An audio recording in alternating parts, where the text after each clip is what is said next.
go. Welcome everyone to the September 13th, 2017 meeting of the Rotterdam Town Board. We had an agenda review session from about 5:30 to 7 p.m. this evening. And Ms. Marco, would you please call the roll? Mr. Christo? Present. Mr. Lamore? Present. Mrs. Miller-Herrera? Present. Mr. Villano? Here. Mr. Thomason? Present. 5 present. Would you all please stand for the Pledge of Allegiance?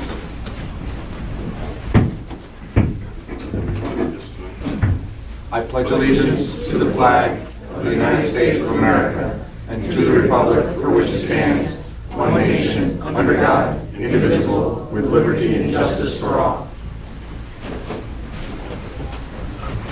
You know what, if you would all just remain standing for a moment. I'm sorry. So we're just going to have without reading everything here, I guess we'll have a moment of silence for those who lost their lives on September 11th. To all the first responders who were there, and also, today living with complications, to those in our armed forces that are serving overseas, particularly in Iraq and Afghanistan. And we would be remiss also in this moment of silence not to reflect on the people in Florida and Texas and other parts of the country who have been ravaged. Thank you, good word. Ravaged by destruction from natural disasters. So if we just have a moment of silence, please, for all of them, keep them in our thoughts and our prayers.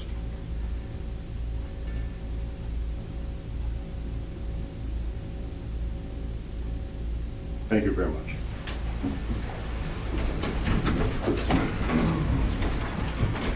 Okay, this evening we have the privilege of having Lieutenant Michael Brown sworn in this evening as Deputy Chief of Police.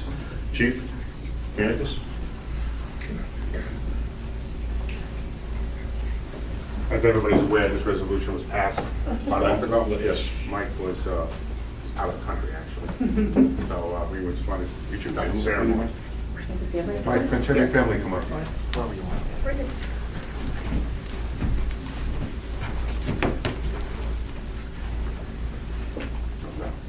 Closer. Right hand on the Bible. Excuse me. Raise your hand, left hand on the Bible.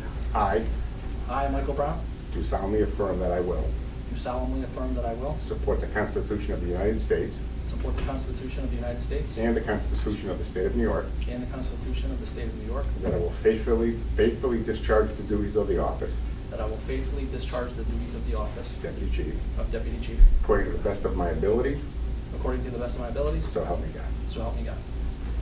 Congratulations.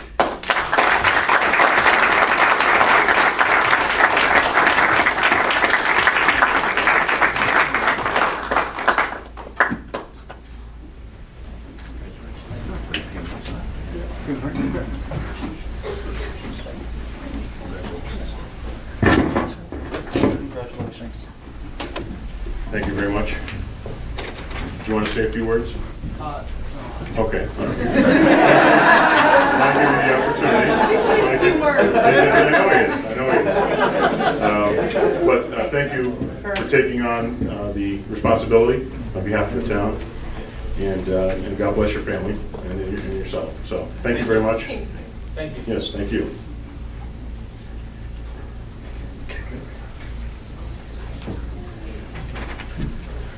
Okay, this evening we'll move into our public hearings. Ms. Marco, public hearing 1. Request the SI Group Incorporated to allow the conversion of existing 650,000 gallon tank to IEQ2 influent equalization, addition of a 350,000 gallon tank fresh water sewer diversion tank pump station, IEQ2 pump station, stormwater granular activated carbon treatment system, and interior renovations to Building 20 on a 36.40 acre parcel at their industrial facility located in the Aquifer Overlay Zone at 1000 Main Street in Rotterdam Junction, New York 12150. Okay, do we have anyone on the public hearing outside of? I need you. Sure.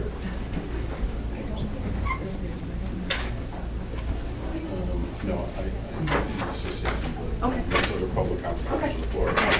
So, Nobody. SI Group is here. Would you folks mind coming up and giving us a description of the project? Thank you very much.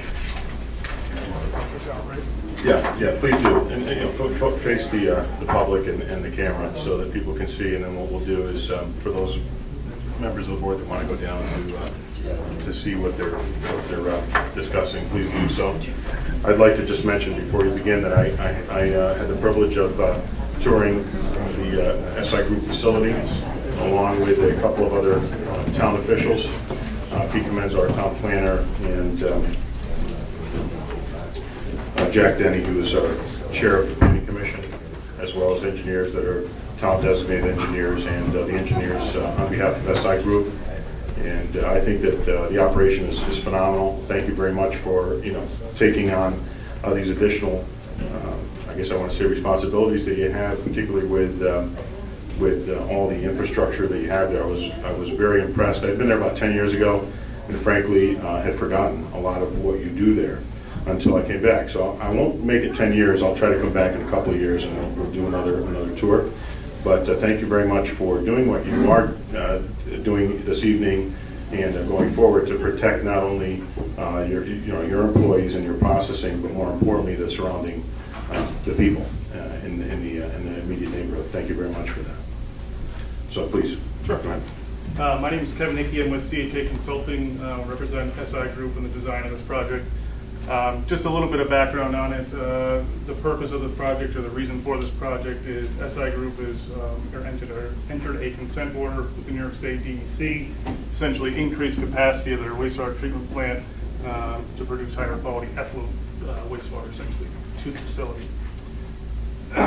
Currently, the way the system operates is the system is separated into 3 distinct sewer systems on site. 2 are underground. One handles all the production wastewater. The second underground sewer handles or conveys all the freshwater or stormwater. And the third is an overhead sewer that handles all their processed wastewater. So what we're dealing with here in the consent order, or the requirement as part of the consent order, is to treat stormwater independently of the wastewater plant. Currently, all of the water, both chemical sewer, freshwater sewer, and overhead sewer, all go to the treatment plant, get treated through the same process. The purpose is to separate the treatment for the stormwater and the chemical sewer so they're treated independently. What that does is essentially increase the capacity of the wastewater plant in a significant rain event, whatever it is. So it increases the capacity of the treatment system. So, as was mentioned, the main components of the project are a new tank. One is this 400,000 gallon tank, which is going to take only fresh water. And it will take 30 minutes. So the first 30 minutes of rainfall it will collect, and we can go into that a little bit further. But so water in a rainfall event will be stored here, and it will be pumped through a granular activated carbon system, essentially a pressure vessel that will treat any contaminants that may be in the fresh water. As part of that, this is the pumping facility that will bring it over to Building 20 where the GAC will be stored. Also with this project, they'll be converting this tank, which was their existing conversion tank. So previously, or currently I should say, all fresh water is actually pumped into this tank and then treated through the wastewater treatment plant down here. This is going to be converted into a new wastewater tank to increase the capacity of the system. So in order to get this over to the wastewater treatment plant, there's also a new pump station that will be here that will pump from here back to the treatment plant and also be able to have the capabilities of pumping to the front of the treatment plant, which is located here. Additionally, there's some redundancies that are involved with here. We're putting some more pumps over here to transfer water from here to here and vice versa. The key component used here is no wastewater will ever be treated through the freshwater system. It's a completely separate system. Conversely, freshwater will be able to be treated through the wastewater plant, just as an added redundancy if something fails in the freshwater system. So that's, I guess, the general overview of what the project entails. I know there were some questions in the call to the board. There was. Okay, so now with the new $400,000 gallon tank, Yep. okay? Obviously, it used to go into the tank that is centralized on the map. Correct. How much capacity was previously, or I guess currently available in the tank that is in the center of, so, okay, so we're taking the 400,000 out. How much space was originally in that tank for the freshwater? I understand everything was commingled, Yep. but what is the difference that we're increasing? So what we're trying to capture in the first 30 minutes is about 300,000 gallons. Worst Okay. case scenario, okay? Based on discussions, negotiations with New York State Department of Environmental Conservation, that's the capture. So 30 minutes. So I know there's a question on that, so I do want to address that. The purpose of the 30 minutes is a first flush scenario. Actually, let me flip here first, because this is important for this discussion. So I mentioned that there's three systems. One is the industrial or chemical sewer, two is the freshwater sewer. So to that new tank is only fresh water. Indicated here in the blue is all water collected for the freshwater system. This yellowish, creamish color is the industrial or chemical sewer. So in negotiations with the DEC, it was determined that these areas have very little impact or very low likelihood of having any constituents, trace contaminants, whatever it is, whatever you want to call it. So these can be captured separately, and the reason for the first 30 minutes is the likelihood is low here. So if a fork truck or something does drive over here, it's traced. So the first 30 minutes is intended to capture anything that may be here. So that's why we want to treat it. Additionally, sampling was done for an extensive period of time during rainfall events, after rainfall events, all come back under the detection limit per the DEC. After 30 minutes, all of the water that's in the blue areas does in fact get dumped directly into the Mohawk River, correct? Yes, it does. Okay. And after the first 30 minutes, so anything that falls in the chemical production area, in the yellow areas, goes into the separate tank, the larger tank that was in the middle, currently commingled, but in the future going to go in there. And after a period of time, that obviously overflows as well, and then those materials end up in the river as well. All that's treated. Always treated. Anything in this yellow or cream area, always treated, no matter what. The Okay. only thing that's untreated that ever goes to the river is in the blue areas After the after first- 30 minutes. That's Okay. it. Everything else is to the treatment plant all the time, 100%, 24 hours a day. Okay. So the likelihood of the whole purpose of the first flush is really to limit any potential contamination. to get Because there. it would have ended up in the first 30 minutes worth of water anyway. It captures it. So this is the same method that's used at airports for de-icing. So you wash down a plane, there's a vent, they capture the first 30 minutes, so no glycol goes to a stream. It's the same process, it's an approved method for the DEC. Okay. So really, based on testing, even in, say, minute 8, there was no tests hit here. So 30 minutes is really a redundancy, just as a precaution, really, to make sure that that doesn't happen. Okay. If you could clarify that, when you keep saying the first 30 minutes, it's 30 minutes and 350,000 gallons, over 350,000 gallons of water. Yeah, so 30 minutes, based on our drainage studies that we completed, is 306,000 gallons. Worst case scenario on the 500 500 years. is wrong with that, right? So this tank is 400,000 gallons. So how many inches an hour is that? I mean, that's a pretty It's quite a bit, but, substantial yep, so the other part of that is, if the first flush, the requirement is within a 24-hour period, they don't have to treat it. So say it rains hour 1, and they get the 30 minutes. If it rains 20 hours later, that's not captured because there's the thought process there, very little would have been accumulated there. There wouldn't be any new contamination in the blue areas. Correct. So the way this system is designed is that any water that goes to the new freshwater tank is treated within 18 hours. So there's a buffer period of essentially 6 hours. So if we do have an event day 1, day 2, it's already clean, emptied, ready for the next one 18 hours later. Okay. And so you still have that, in addition, you have 100,000 gallons essentially buffer capacity over that rain event that will strike. Okay. Okay, board members have any other questions? I'm good with it. Anyone else?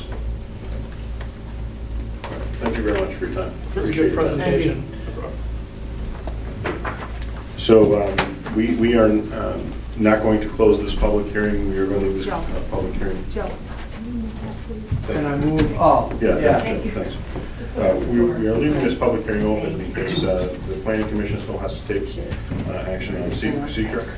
And once that is accomplished, we will close, we'll have this meeting open again at the next town board meeting on the 27th and close the public hearing at that time, should there be no need to keep it open. Thank you very much for your time, and again, thanks for all your efforts there. Appreciate it very much. Thank you.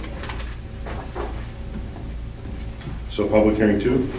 For the adoption of proposed local law of 2017 relating to creation of 3 new zoning districts, Main Street Neighborhood Center Overlay District, MSNC Corridor, Commercial Overlay District, CORR, and Commercial Planned Unit Development District, C-PUD.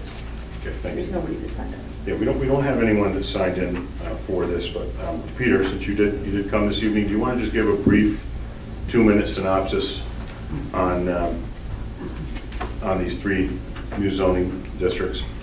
In summary, what these 3 new zoning districts are for is to improve the commercial and residential aspects of some of our main roads in our community. Most of them are either state or county roads, frankly, but we are in a position here where when you go to other communities, and I'll just mention this much, you go to other communities where there is this mixed use of commercial on the first floor, residential on the second or third floor. You see some other uses in an area that it makes it look like a downtown.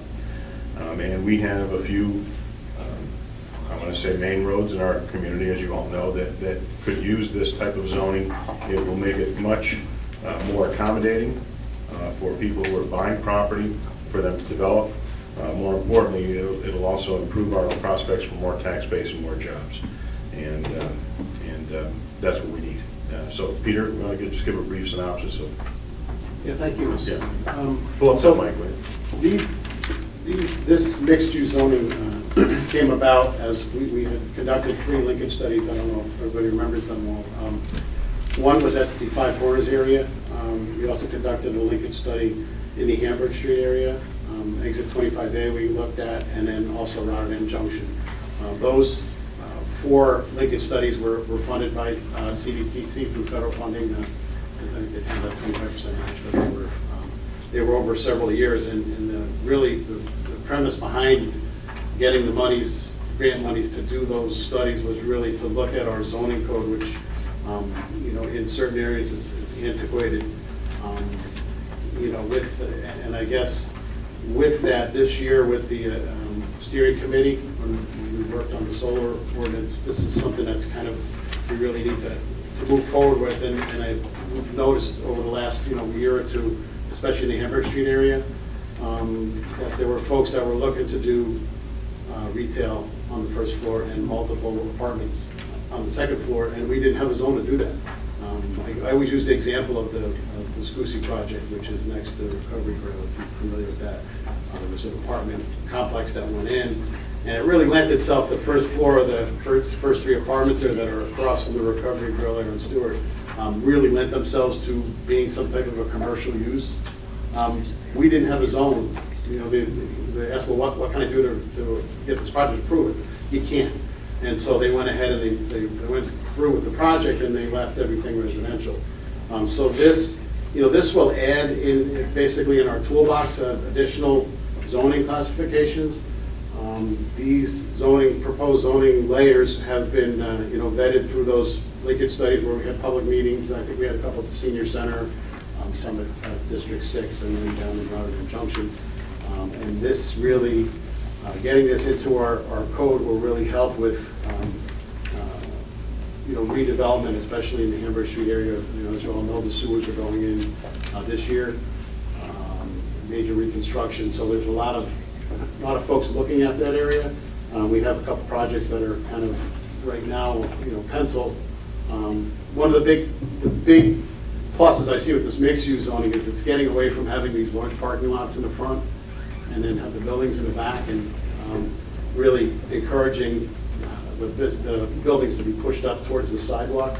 A we'll have all brand-new sidewalks on both sides of Hamburg Street. So as an example, that would lend itself to having parking in the rear and really making the street look nice. I know right now Hamburg Street is just kind of like one giant curb cut. And that's going to be eliminated with this project that DOT is conducting. Peter, would you say a good example of this would be like Upper Union Street? Yes. And the thing with this, in the discussions we had with the steering committee is, originally we were looking at maybe just changing the zoning on a lot of these properties, but we didn't really want to make them non-conforming because the code now requires like a 30-foot setback for an existing business. So we went ahead and changed that.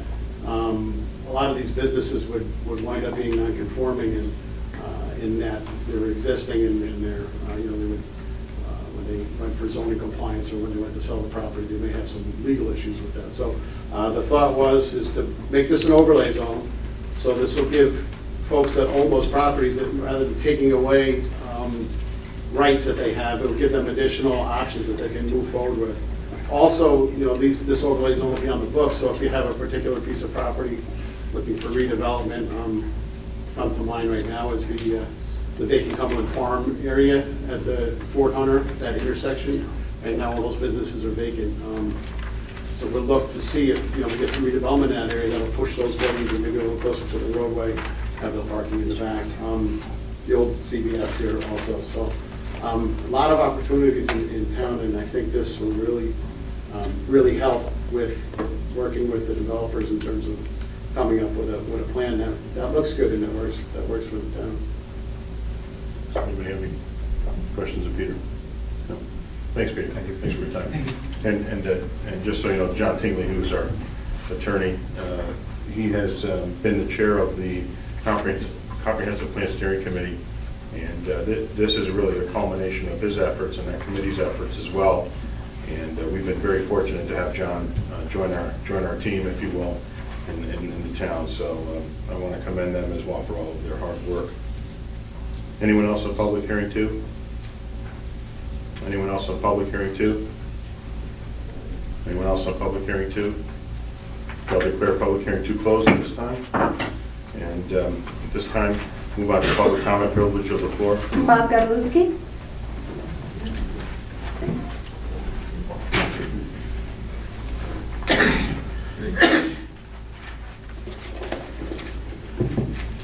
Good evening, Mr. Supervisor, Town Board. The subject is safety, but I have to make just a couple of comments. Lieutenant Brown is now the Deputy Chief, and Mr. Managers, I had the privilege of working with them. For 5 years I was on the board, and I'm going to tell you, you couldn't have picked two better people. I mean, total professionals. Mr. Manicus, if I was him, I would have retired by now. It's that people don't realize how complicated that job is. It's not just law enforcement. He's got to discipline his people, he's got to listen to the public. But those two individuals, believe me, they're the right people for that job. Thank you. Now, why am I here? Besides being a beautiful evening. I was here a little over a year and a half ago, and I came to the board because I was directed by another outside agency that there was going to have to be a certain course of action to create a safe school zone. So I've been waiting patiently. And I found out earlier this year that it doesn't require New York State legislative action. So, beginning of August, I sent an email to the supervisor, and I was basically looking for an update of where are we on this. And he was gracious enough to get back to me. But I did reply back to him because, and I'll read the last sentence, which really pertains to what I'm here, in his email. Further, regarding the safe school zones, Schenectady County, which has jurisdiction over Helderberg Avenue, as a county highway, has done a commendable job, blah, blah, blah, blah, blah. I won't go into the history of that sidewalk issue there, there's not enough hours in a day. That's not why I'm here. I sent a reply back to the supervisor, and I recognize that the town doesn't have jurisdiction to lower that speed limit. But you do have the authority to pass a resolution supporting that. And I foiled for something from the police department. And they did a traffic study, and I don't know whether I have enough here, and I will give it to the town clerk to pass down. And the bottom paragraph says it all. And I don't know whether the board has seen that document. And if you contacted the county engineering department and saw the traffic study that was done by the engineering firm on the sidewalks, it's worse than this.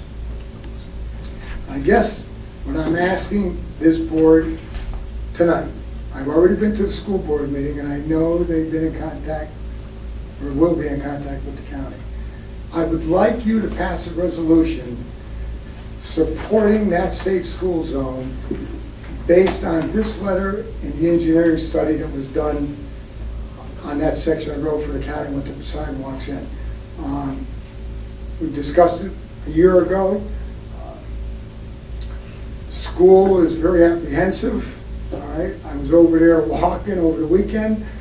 Something's got to be done. There's an opportunity here for you, the town board, to reinforce this and send it to the county for action. And we appreciate that. I'm not here speaking for the school district. I want to make that clear, but I did go there, and I know they will concur with this. So I would appreciate your support. Thank you. Thank you very much for your attention and on this matter. Seriously, thanks. If this is in fact being recommended by Sergeant Gerard of our police department, and based on the counter box, 72% of people driving that stretch of Helderberg were in fact speeding during school hours. You know, I mean, I think that we should support Mr. Godlewski's request and put this to the county and ask them to, in fact, put it in a school zone. Most of our other schools around here, everybody's been around, you know, they do have school zones where the speed limit is lowered during the period of time that school districts are open, usually between 7 a.m. and 6 p.m., just for those small stretches of road right outside of the school. And now in particular, Mohonasen does have that entrance, which is used a lot more than when I was there as a student. I mean, this is something I think that as a board we should really get behind. And anything that we can do to advance it at the county level, either by talking to our district legislators or by passing essentially a non-binding resolution of support, I think that we should in fact consider it.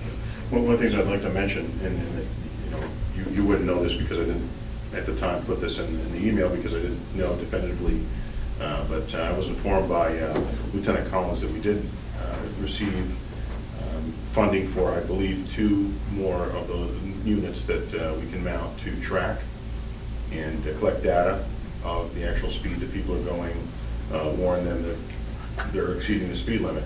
That data is going to get collected again on Helderberg and a few other roads in the town. So we will send a letter. Let me get that those monitors put up on Helderberg Avenue in the near future. Now the school is in session, in particular, because prior to it being in session, I don't know that it would have been as effective. Yeah, you're probably right. You know, from the perspective of time of the day and so on. But that data, we'll collect that data. We'll put that into our resolution of support for creating a school zone there. And make sure you reference the engineering study.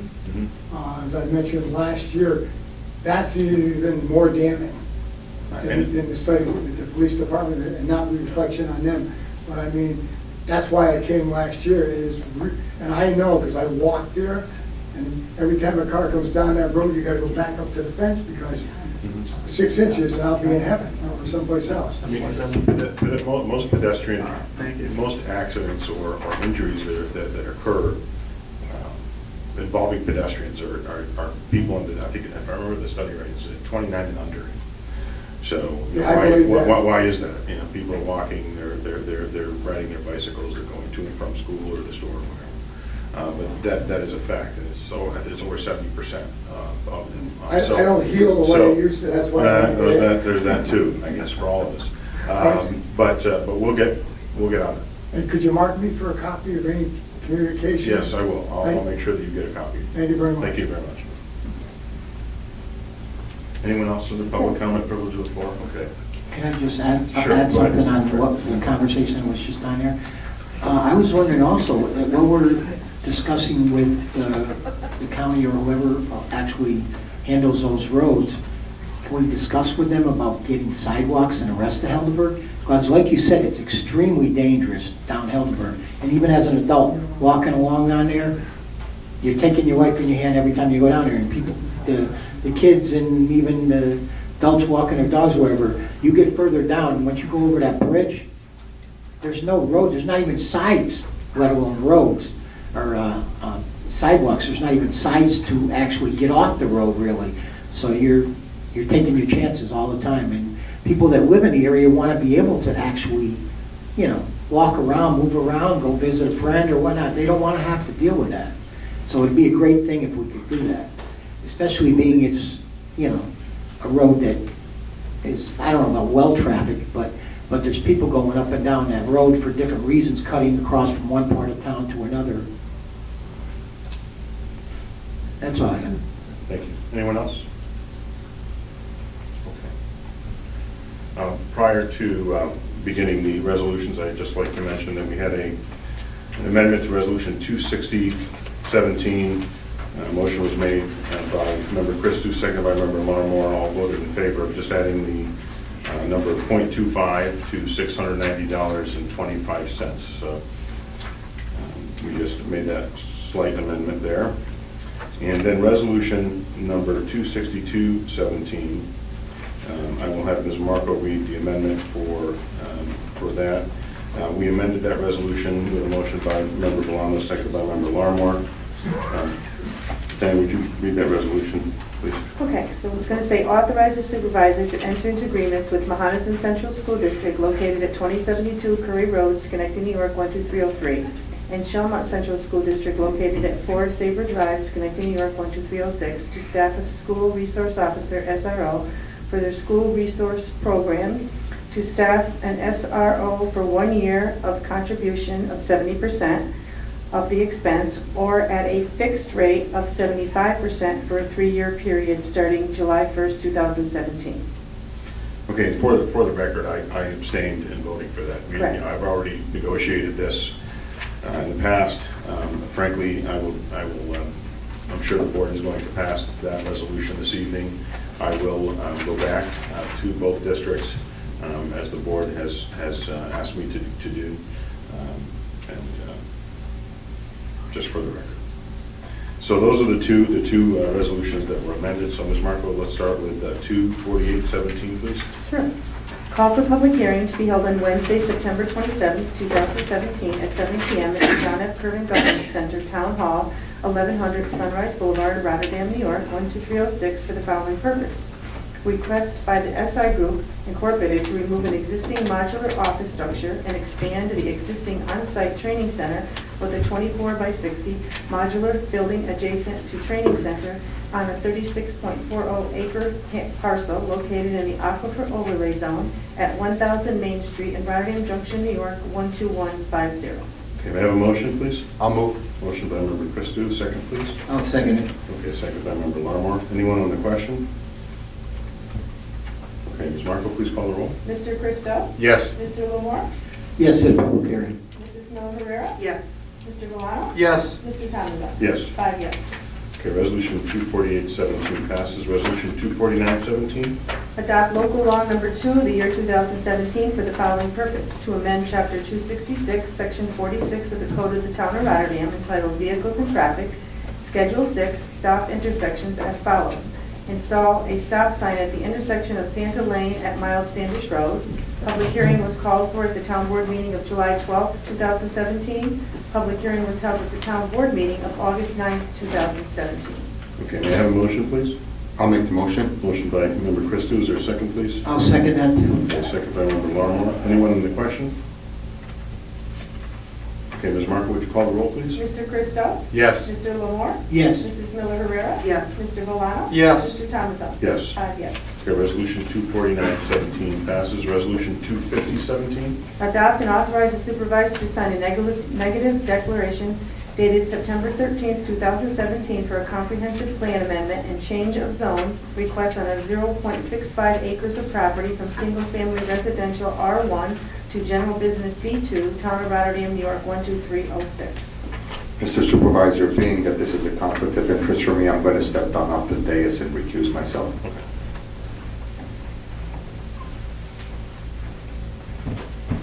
And on the next one? Yes. Evan, just for Evan. clarification. Oh, yes, and the next one as well. Yeah, so Thank you. Evan is recusing himself from voting on resolution 250 and 251-17. Okay. May I have a motion, please? I'll move. Motion by member Valano, is there a second, please? I'll second. Okay, second by member Larmore. Anyone on the question? Okay, Ms. Marco, would you call the roll, please? Mr. Christo has recused himself. Mr. Lamore? Yes. Mrs. Miller Herrera? Yes. Mr. Valano? Yes. Mr. Thomason? Yes. 4 yes, 1 Okay, recused. resolution 250-17 passes. Resolution 251-17. Adopt local law number 3 of the year 2017 for the following purpose: for a change of zone request and comprehensive plan amendment from Christo Real Estate Holdings LLC, contract vendee, 351 Duanesburg Road, Schenectady, New York 12306, for property located at 1006 Wallace Avenue, Rotterdam, New York 12306, which is known as tax maps number 48.14-13-6, 48-19-13-7.1, and 48.19-13-17. The applicant is requesting a change of zone on a 0.65 acres of property from single-family residential R1 to a general business B2. Public hearing was called for at the town board meeting of July 12, 2017. Public hearing was held at the town board meeting of August 9, 2017. Okay, may I have a motion, please? I'll move. Motion by member Valano, is there a second, please? I'll second. Okay, second by member Larmore. Anyone on the question? On the question, I would just like to state for the record that the plan that Mr. Christo's family, if you will, the company, the real estate holdings company, has for that property is parking in the backside of the home that exists on this parcel, and really helping to keep the residential feel of the rest of the neighborhood there with that property still intact in the front. And changing the zone obviously would afford them an opportunity to do something else with the property, with that property as well in the future. But at this time, I'm very comfortable with the change of zone request. And more importantly, I think it's going to be a great addition, because sometimes I have trouble finding a parking spot there. Just kidding. But I do. So we have a motion by member Valano, a second by member Larmore. Anyone else on the question? Okay, Ms. Marco, would you call the roll, please? Mr. Christo recused himself. Mr. Lamore? Yes. Mrs. Miller Herrera? Yes. Mr. Valano? Yes. Mr. Thomason? Yes. 4 yes, 1 recused. Okay. Resolution 251-17 passes. Resolution 252-17. Call for bids to be opened on Tuesday, October 3rd, 2017 at 10 a.m. to furnish Kochek SZZMC 4045 HDR-3-Q55 and Kochek SZMC 4045-3-Q55 fittings for the fire hydrants within the town of Rotterdam. Okay, may I have a motion, please? I'll move. Motion by member Christou, a second, please. I'll second. Second by, who wants it? Go ahead, Joe. Member Valano? Right, Mike. Okay. A motion by member Christou, second by member Valano. On the question, these fittings are for the fire hydrants to afford the fire districts to more easily connect to the hydrants in case of a fire. The funds for this will be coming from the state of New York. We'll have an announcement on that at some point in the very near future. What we are doing, though, ahead of time is calling for the bids for these connectors in order to get on them as quickly as possible, purchase them as quickly as possible, as soon as we get the funding. The fact that we haven't previously had universal fire hydrant connection points for the various fire departments shocks me. This is something that probably should have been done years ago, whether or not there was funding in place. The fact that there's funding now is absolutely fantastic, but this is an expenditure that is otherwise critical, because I don't want fire departments looking for the proper connections when there is in fact a fire to be fought. So, You know, one of the things I'll say to that too, in my discussions with different fire medics, professionals in the town, they know just through their experience what connector goes with what hydrant already. They have to use several. They have several on their rigs. The challenge is when they go to another district and, or to aid another municipality, that they may not have a connector on there. That could be a challenge, but this will make it much easier. and it does in fact come up more often than it should, where there are, multiple alarm fires where they do have to cross support each other. They do, all the time. Yeah. So we have a motion by member Christou, second by member Valano. Anyone else on the question? Okay, Ms. Marco, please call the roll. Mr. Christo? Yes. Mr. Lamore? Yes. Mrs. Miller Rivera? Yes. Mr. Valano? Yes. Mr. Thomason? Yes. 5 yes. Okay, resolution 250-217 passes. Resolution 250-317. Call for bids to be open on Wednesday, October 18th, 2017 at 11 a.m. for the furnishing of work, labor, and materials in connection with the Town of Rotterdam's 5th water well system improvements. Okay, may I have a motion, please? I'll move. Motion by member Christou. Is there a second, please? I'll second. Okay, second by member Miller Herrera. Anyone on the question? Okay, Ms. Marco, would you call the roll, please? Mr. Christo? Yes. Mr. Lamore? Yes. Mrs. Miller Herrera? Yes. Mr. Valano? Yes. Mr. Thomason? Yes. 5 yes. Okay, resolution 253-17 passes. Resolution 254-17. A resolution to authorize John M. McDonald Engineering to call for bids to be open on Thursday, October 19th, 2017 at 11 a.m. for the furnishing of work, labor, and materials in connection with the Town of Rotterdam's wastewater treatment plant improvements. Okay, may I have a motion, please? I'll move. Motion by member Christou. Is there a second, please? I'll second. Okay, second by member Miller Herrera. Anyone on the question?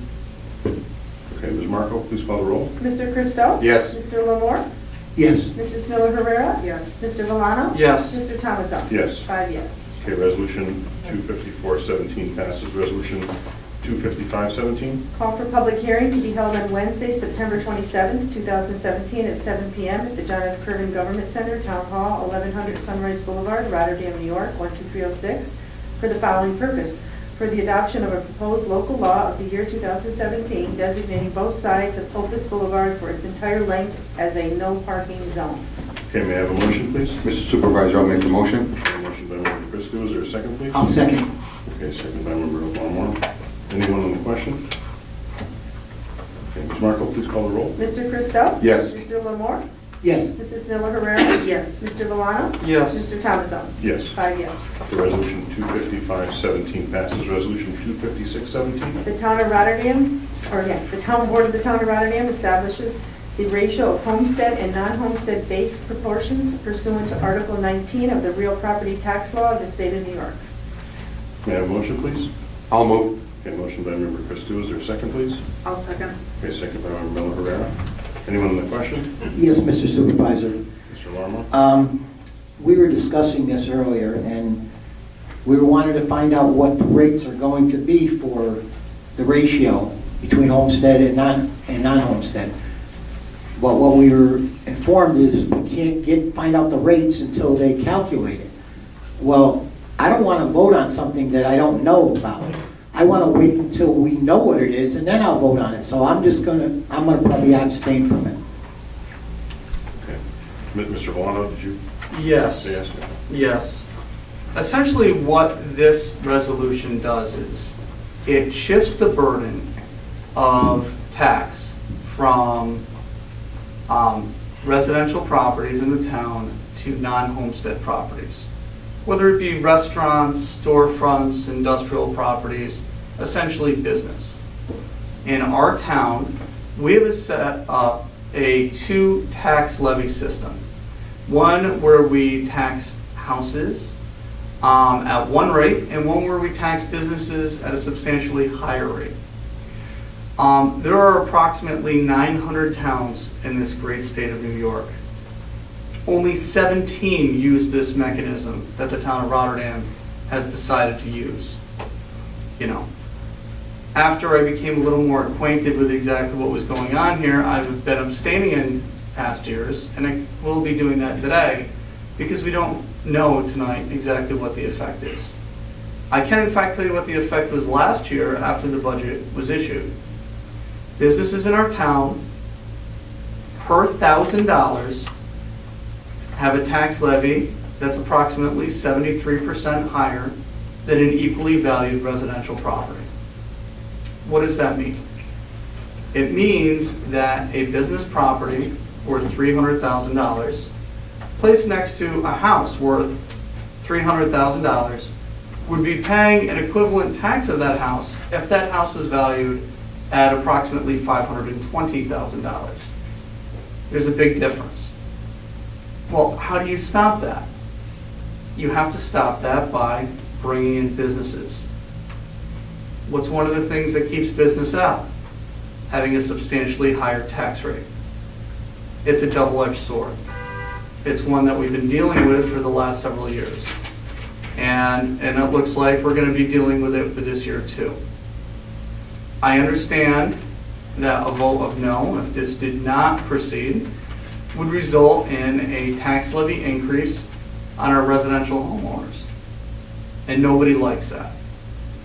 On the other hand, a vote yes means that we continue to put increased tax pressure on our businesses in this town that make us less attractive, at least from a taxing standpoint, from the other 883 towns that don't do this.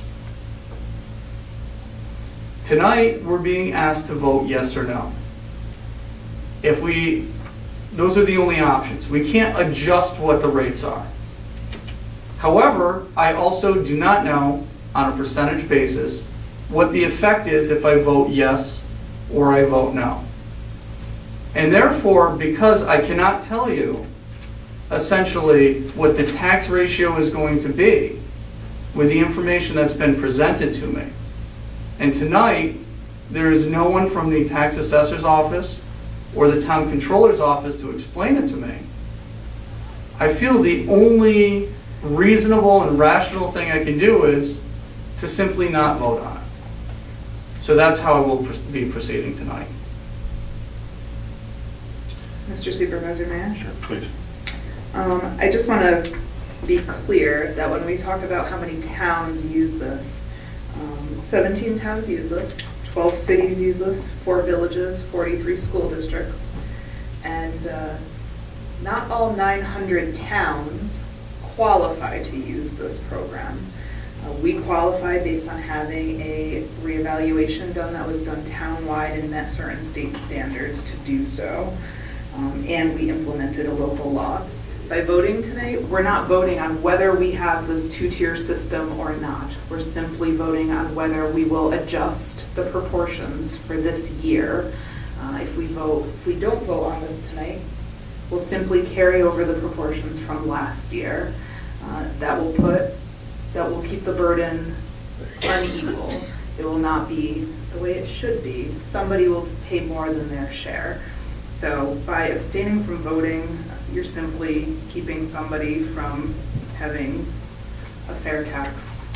But I know your viewpoint is different. Well, And I'd like to just quickly clarify, Madam Clerk, I believe this is something that's been voted on annually, correct? Mm-hmm. And Mr. Villano has voted on it previously? Mm-hmm. And what was his vote on past resolutions for the adjustment of the proportions? Let's see here.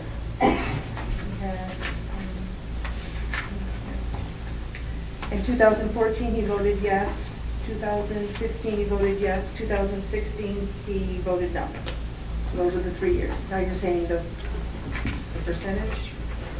Now, the one thing I wanted to mention though, you're saying that if we're not voting on the ratios, we're voting on whether we're gonna have it anyways.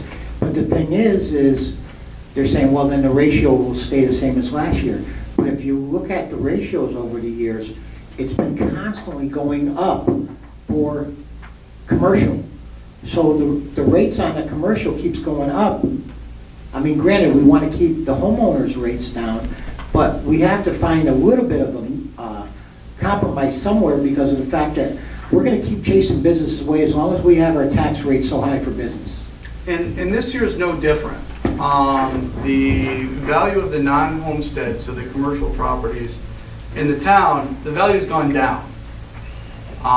We had a couple of very serious tax certiorari cases for the people at home. That means people grieving their taxes because they thought that our values were too high. They were successful and ended up getting a reduction.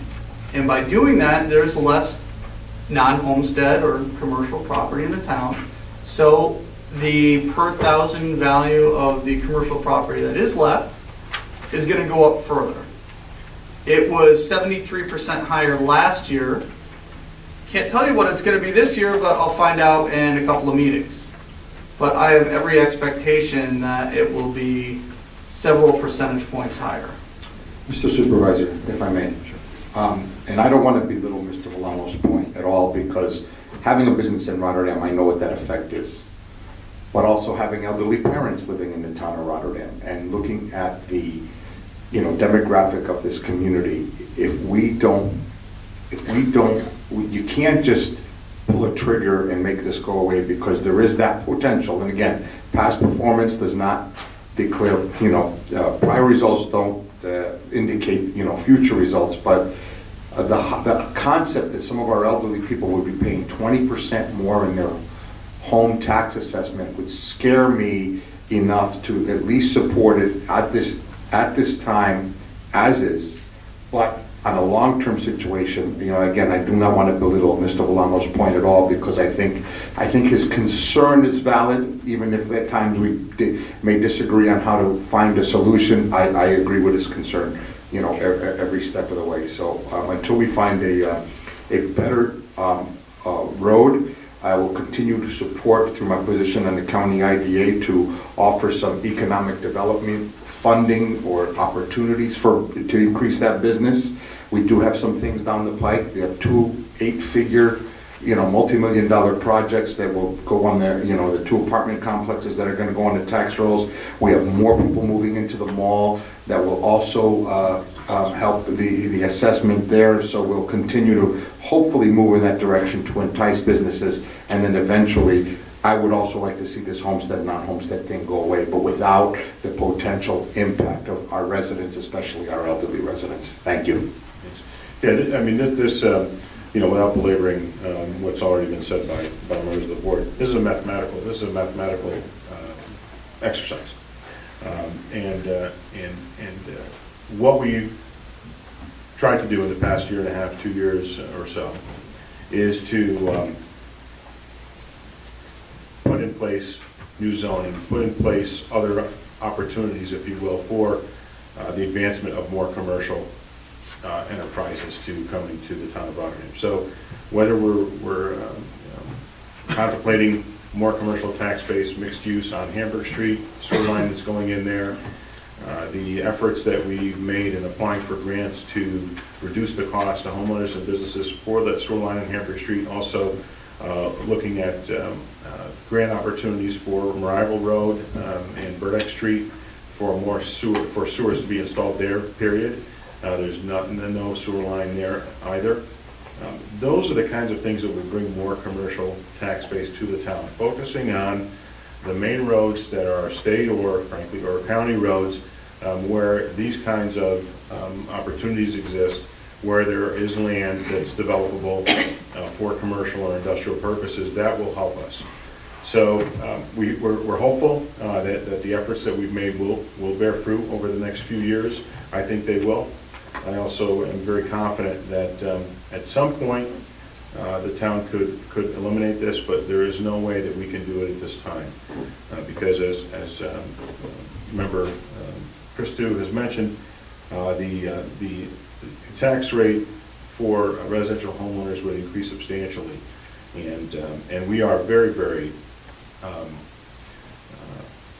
well, it's not just sensitive, yeah, he's whispering to me all the time, this is what takes my attention away. Not all the time, just once in a while. We're sensitive, we're cognizant, we're aware that businesses are paying a higher rate, and that does not sit well with anyone on the board, and I don't think it sits well with anyone who believes in tax fairness. Now you do understand that there's an option that you didn't bring to my attention. I was kind of hoping that you would. That there is an option of removing this with an exemption being offered by the county. Let me explain to you. The County of Saratoga has a mechanism where up to 50% of the taxable value can be taken off of the rolls if, in fact, a individual makes less than $29,000 a year. There are farmsteads, let's say, in, I don't know, I was just looking at one yesterday, Northumberland, on Purinton Road, that was receiving a $146,000 reduction on both its school and town taxes.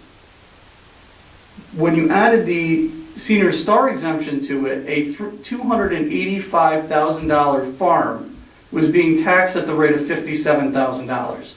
Now, I'm a person who believes in all hands on deck, any mechanism to make it happen. Your mechanism is passing this and pushing the tax on the businesses. I'm saying It's not that... my mechanism, it's a mechanism that's been in place for a decade. Wait a I was minute, speaking, I you have an interrupted me. opportunity to talk. Wait, you interrupted me, I wasn't even done. I let you speak because that's what I try to do. Well, But at the you same ceded the time, what floor. you're doing is absolutely, is just, you're just pontificating on trying to create a new system. We already have income tax, we No. already have tax reduction language that is here for seniors and others on fixed incomes. We have those in place already in the town. There is a very substantial one that is available, and you can research it on the New York State Tax and Finance page. You can also find information about it on the Office of Real Property Tax Services at the state, where we can exempt up to 50%. If it's simply we want to protect the elderly, there's tax exemptions available for that. I don't think it's just about the elderly. To be fair, I think it's about families, and we're trying to protect and keep families coming into the town. And a family who has 4 children and makes $35,000 is going to make up the difference. I mean, I think you have to think about more than just the elderly, and you have to think about the fact that we need people coming here. We need young families coming here. We need people who are willing to buy homes from seniors who want to go to assisted living, who want to move to apartments or condos and don't want to have to maintain their homes. And if we price them out, what are we doing? We need business to We talk come about in. parks, we talk about all kinds of things. There's going to be no one to go in those parks. Businesses do not send children to our schools. Businesses do not You're raise not, our this is general not the tax school rate. board. Like you said in the agenda session, you're not on the school board. Correct, We're but here I to worry want about the to, town, and you know but what? I am here to encourage businesses to come into the town. Well, there's other businesses. economic development ways that we can attract businesses. And I don't think anybody on this board is against bringing businesses into the town. Move But- on question, Mr. Supervisor. Good. Okay. All right, Ms. Marco, would you call the roll, please, for 256-17? Mr. Christo? Yes. Mr. Lamore? Abstain. Mrs. Miller Rivera? Yes. Mr. Valano? Abstain. Mr. Thomasone? Yes. 3 yes, 2 abstain. Let me just take the notes here, please.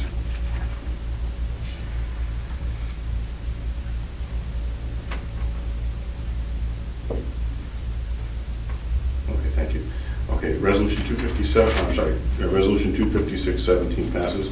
Resolution 257-17? The town board of the town of Rotterdam hereby agrees to pay Mark A. Carandi Plumbing and Heating Service, 1807 DeWaynesburg Road, DeWaynesburg, New York, 12056, and hereby authorizes the comptroller to pay the invoices for emergency services provided at 504 Viewpoint in the amount not to exceed $700 from budget line number W58340-4884.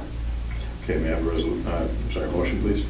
I'll make the motion. Motion by Member Christo, is there a second, please? I'll second. Okay, second by Member Milano. Anyone on the question?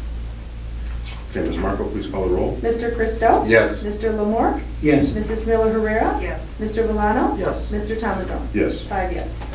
Okay, Resolution 257-17 passes. Resolution 258-17. The town board of the town of Rotterdam hereby authorizes the appropriation of parkland fees in an amount not to exceed $500 and hereby modifies the general fund budget by increasing estimated revenues A510 and the revenue account entitled Parkland Fees A2001.200100 by $500 and increasing appropriations A960 in the subsidiary account entitled Parks Improvement A7110.4153 by $500 to pay for work performed at Memorial Park.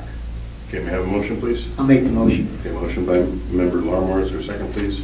I'll second. Okay, second by Member Valano. Anyone in the question? Okay, Ms. Marco, please call the roll. Mr. Christo? Yes. Mr. Lamore? Yes. Mrs. Miller Herrera? Yes. Mr. Valano? Yes. Mr. Thomasson? Yes. 5 yes. Okay, Resolution 258-17 passes. Resolution 259-17. The town board of the town of Rotterdam hereby authorizes the appropriation of parkland fees in an amount not to exceed $4,400 and hereby modifies the general fund budget by increasing estimated revenues A960 and the revenue account entitled Parkland Improvements A7110.4153 by $4,400 and increasing appropriations A960 and the subsidiary account entitled Parkland Improvements A7110.4153 by $4,400 to pay for the lighting at Juraca Park. Okay, may I have a motion, please? I'll move. Motion by Member Christou. Is there a second, please? I'll second. Okay, second by Member Miller Herrera. Anyone in the question? Yes, Mr. Supervisor. I simply think that there's better use for our money than lighting up this small area. We have a neighborhood that doesn't have lights. That's not surprising of anybody. We have a park that doesn't have any lights. And we think that if we put lights, just 3 lights, on a small walking path that people shouldn't be on anyways, in a neighborhood, that all of a sudden, any concerns regarding vandalism or whatnot will disappear. $4,400, we've been using a lot of money out of our parkland funds recently to do some improvements, and our pocket parks and our larger facilities were in some sad shape. And I've gone along with all the expenditures, but for this particular line item, in my mind, I just can't justify it, particularly because it's dark everywhere else in that area. And if you simply light up a small stretch, if there is any element there, they're just simply going to move, 75 feet away to get out from under the light. I mean, I just don't understand what we're doing. I would also like to mention something too. We want to put lights up, but for the parks, they're closed from dusk to dawn. So the only people that would be in the park is people that aren't obeying the law. So why should we put lights up? Because it's not just the putting the lights. Granted, I heard it's going to be motion lights, so it won't cost as much, but there's still going to be a cost to yearly lighting. It might not be much, but why, like Joe was saying, we don't have lights in the neighborhood there. If we want to spend some money, we'll spend the money on the lights in the neighborhood instead of a little patch of area. It doesn't make any sense. Mr. Supervisor, I'm going to respectfully disagree. 2 words, public safety. This particular patch of area happens to be adjacent to some homes. It's an area that is kind of blocked off, unlike as Councilperson Miller Herrera mentioned in the agenda session. The park itself is an open area. Even some moonlight will shed some light on that. This is an area that we're looking to install a few motion censored lights. So if nothing else, to provide a little safety and security for those homes that are adjacent on this non-visible walking path that leads to the park, adjacent to some residences. And if I'm not mistaken, Mr. Supervisor, this also was deemed as a good idea by law enforcement here in the town as well, correct? That's good enough for me. Can't we just fence the area off? I mean, it's parkland, we control it. Can't we just put up a fence? Just close it off at both ends. We don't want people in there anyways. There's an access point for the park. Use the access point to the park. They're both access. They're both access points, and. But if this access point is problematic for the town, close it. The other- The residents like to use it during the day. And the other parks all have multiple access points. This one just happens to be very inaccessible from the perspective that there is no lighting back there at all. In the other parks, you have street lighting, you have lighting within the parks. Some of it's already motion censored, particularly around some of the concession stands. So there's more to be done along these lines in a couple of the other parks as well, because there are areas, frankly, that should be off limits after dusk, but they're not. And so we need to improve the safety for the residents that are there, because in every one of our parks, except for a couple, there are multiple residential dwellings around them. And I think that this is money, I disagree, I believe this is money well spent, and particularly will help us from the perspective of deterring people from congregating in an area that we cannot see from the road. So we have a motion by Member Christou, second by Member Miller Herrera. Anyone else on 259-17? Okay, Ms. Marco, would you call the roll? Mr. Christo? Yes. Mr. Lamore? No. Mrs. Miller Herrera? Yes. Mr. Valano? No. Mr. Thomasson? Yes. 2 no, 3 yes. Resolution 259-17 passes. Resolution 260-17. The Town Board of the Town of Rotterdam hereby authorizes the appropriation of parkland fees in an amount not to exceed $690.25, and hereby modifies the general fund budget by increasing estimated revenues A960 and the revenue account entitled Parkland Improvements A7110.4153 by $690.25, and increasing appropriation A960 in the subsidiary account entitled Parkland Improvements A7110.4153 by $690.25 to pay Grandview Concrete Corporation. Okay, may I have a motion, please? I'll move. Motion by Member Christou. Is there a second, please? I'll second. Okay, second by Member Valano. Anyone on the question? Okay, Ms. Marco, would you call the roll, please? Mr. Christo? Yes. Mr. Lamore? Yes. Mrs. Miller Herrera? Yes. Mr. Valano? Yes. Mr. Thomasson? Yes. 5 yes. Okay, Resolution 260-17 passes. Resolution 261-17. Authorize the emergency work on Town of Rotterdam Well Number 4 for cleaning and rehabilitation costs at the water treatment on Rice Road, Rotterdam, New York, 12306 to Lane Christensen Company, 134-2 Lane, Schoharie, New York, 12157, in an amount not to exceed $39,995. Okay, may I have a motion, please? I'll move. Motion by Member Christou. Is there a second, please? I'll second. Okay, second by Member Valano. Anyone on the question?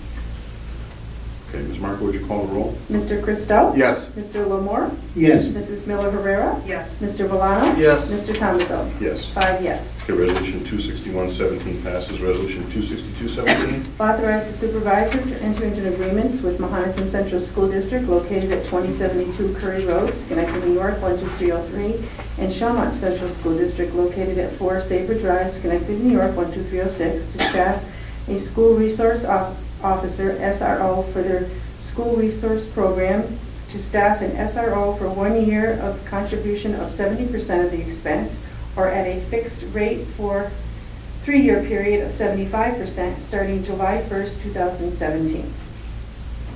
Okay, may I have a motion, please? I'll move. Okay, motion by Member Miller Herrera. Is there a second, please? I'll second. Okay, second by Member Valano. Anyone on the question? Yes, Mr. Supervisor. Go ahead, Mr. Valano.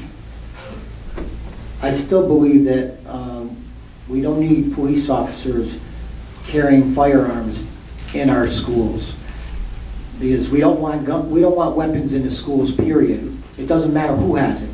And the other thing is I don't know why we can't keep the SROs, but why can't they just be people with criminal justice backgrounds and training with dealing with youth problems? I don't see that we need to put the police officers in. We like to use them for out on the streets. So I like the idea of trying to make it a 3-year situation, but I really am not for it altogether. Not against the SRO, but I just don't think it could, I think you can get retired people to do it that have that training. My position is very distinct. I actually am a believer in the SRO program. Despite love letters that I've received from Superintendent Pallas and Spring in the past, which I can't actually understand. 4 years out of 4 years, including tonight, I have expressed my undying support for the program. I was a student at Mahonison. My children go to Shelmont. I believe in having a trained police officer in the schools. I think it's important. I think it's a great liaison between the school and the police department. I think it's great that children have somebody to go to. And I'd like the idea of having a very, very well-trained armed guard to be the first responder on the scene if there's ever such a need. However, despite my theoretical support of the program, what I don't like is how it's paid for. And that's been my position, and this is the 4th time I've expressed my position on television. The thing is, Rotterdam is the only Rotterdam is the only town that pays for this in the vicinity, any share of it. Other school districts do have SROs. Either the officer works exclusively for the police department and occasionally goes in, or more likely they're there all the time, there's a 100% share paid by the school. Although they retain their badge, their rank, and they work for the police department. What I don't like about the system is that the school district pays 70%. There have been discussions in past years, as recently as last year, when then Deputy Chief Manicus, now Chief Manicus, provided some insight for us. Little information that we should use in making the decision of what percentages the school district should pay. And this is what they told me. As of last year, at Shelmont, there was an individual working there. His name, I guess, is irrelevant. And that individual worked 260 days that year. That's what he was scheduled to work. But out of the 260 days, only 32 of those days he worked actually for the town of Rotterdam. In a squad car or out of a desk at 101 Princetown Road. That's about 12.3%. Now there was an individual over at Mahonison. Once again, his names are irrelevant. But he was also scheduled on an annual basis to work 260 years. And he worked out of 101 Princetown Road for 27.5 days for the year. So about 10.6%. The rest of the time, he was either off duty or in the alternative working at the school district. My proposal 4 years ago, 3 years ago, 2 years ago, last year, was that, yes, we should contribute. We are getting the benefit of having an officer. I like that. We have the benefit of having an officer in our schools. Even better. But what I would have liked to have seen is a payment schedule in line with the actual benefit that the school district was getting. Maybe close to 15%, erring on the benefit side of the school. All right. This is the thing. You may say, well, if all people that attended the schools, Mahonison and Shelmont, were all town of Rotterdam residents, it wouldn't matter. We either pay for it in our January tax bill, or we pay for it in our September tax bill. And between you and me, I really don't care. However, the thing is, not all students that go to Mahonison and not all students that go to Shelmont reside within the town of Rotterdam. There are students in Mahonison that reside within the city of Schenectady and do not pay town taxes. They also live in Guilderland. They also live in Colonnade. And yet, those municipalities are not providing any money out of that 30% towards this program that their children are benefiting from. On the flip side of town, over in Shalmont, for those of you that don't know, stands for Schenectady, Albany, and Montgomery County School District. That's what it means. And the people that live in Schenectady, Albany, and Montgomery, other than the town of Rotterdam, are not paying any money towards the 30%. Guilderland is not kicking in, Princetown is not kicking in, DeWaynesburg is not kicking in, and Montgomery County, sure as hell not contributing. So, I am very thankful that the town board this year has heard my concerns. They may not be, as thrilled, but they do see that there is some disparity between the tax bases that are receiving the benefit and the tax bases which are bearing the cost.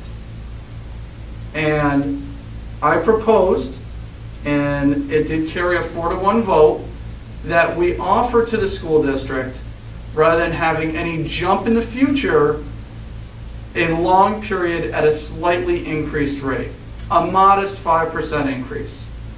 They're already getting well benefit beyond that. Let's just try to make it a little more on parity. And I think that this may be the first step in the right direction. On the other hand, if for budget purposes, the school district cannot pull from another fund, such as monies that they had left over from tax grievances that they didn't have to expend in past years. I know that a lot of that money got rolled over to the fund balance. It's available for this small increase. Help us bring it back on parity. Lock in the rate for 3 years so we don't have to do this every year. I'm hopeful that a continued relationship between the two school districts that service the children of this town can be forged well into the future. I would like to see that this particular program continue for the long term, well beyond when my children graduate from Shalmont. This is something that is good for the school. It's something that's good for the town.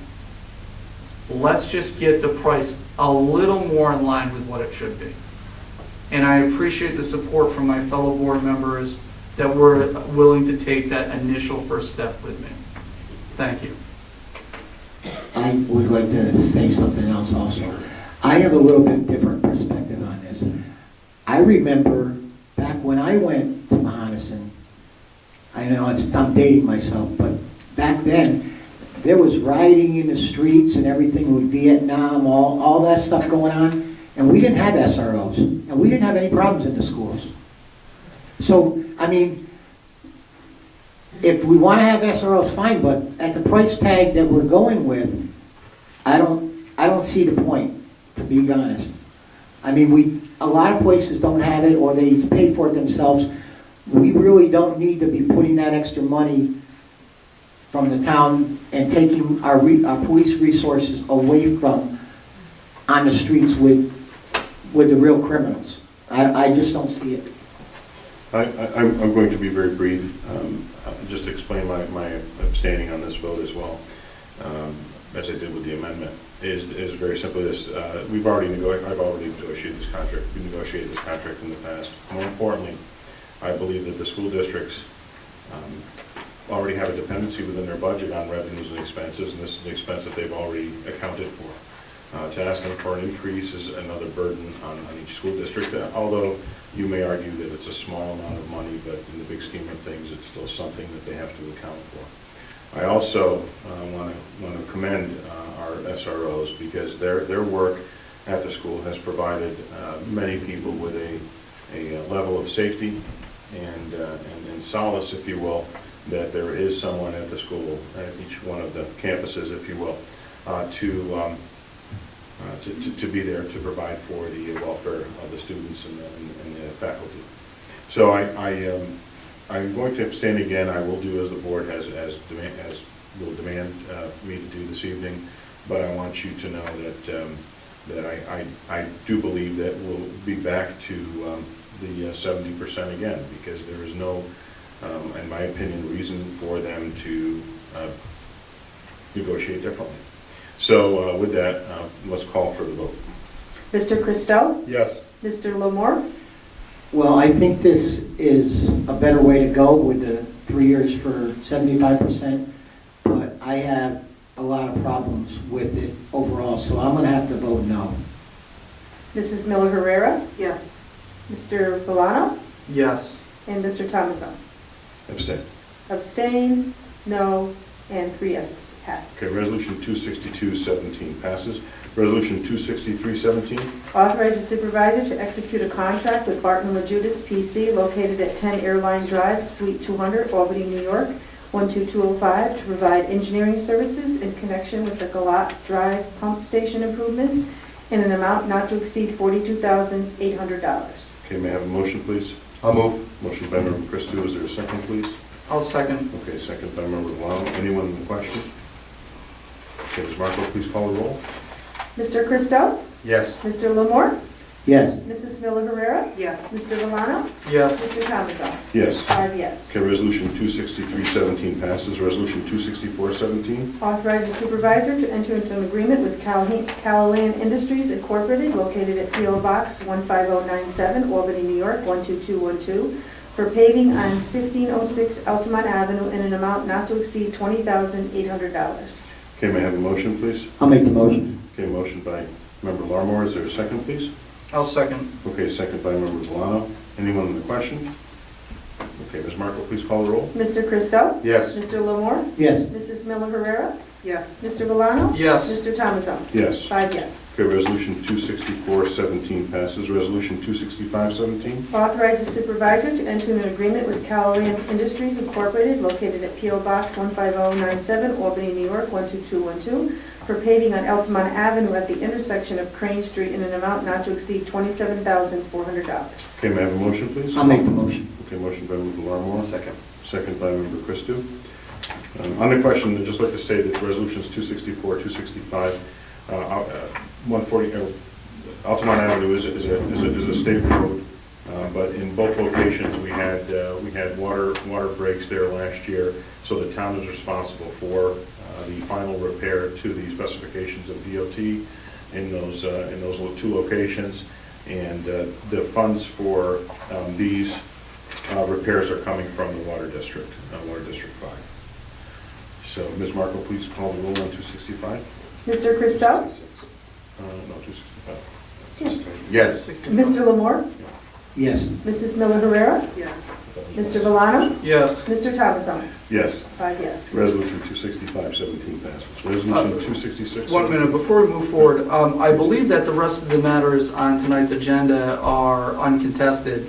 Why don't we just put a consent agenda together for resolutions 266.17, 267.17, 268.17, 269.17, 270.17, and 271.17. Okay, so we have a motion on the floor for consent agenda for resolutions 266 through 270-17 by member... 271, No, 270. 270, oh, Did I say sorry. that? Okay, that's okay, it's all right. I'll second. We have a motion by member Milano. Enthusiastic second. And a second. Yeah, that's enough. And we have a second by member Miller Herrera. All in favor of consent agenda for 266-17 through 270-17? All right. Ms. Marco, please call the roll.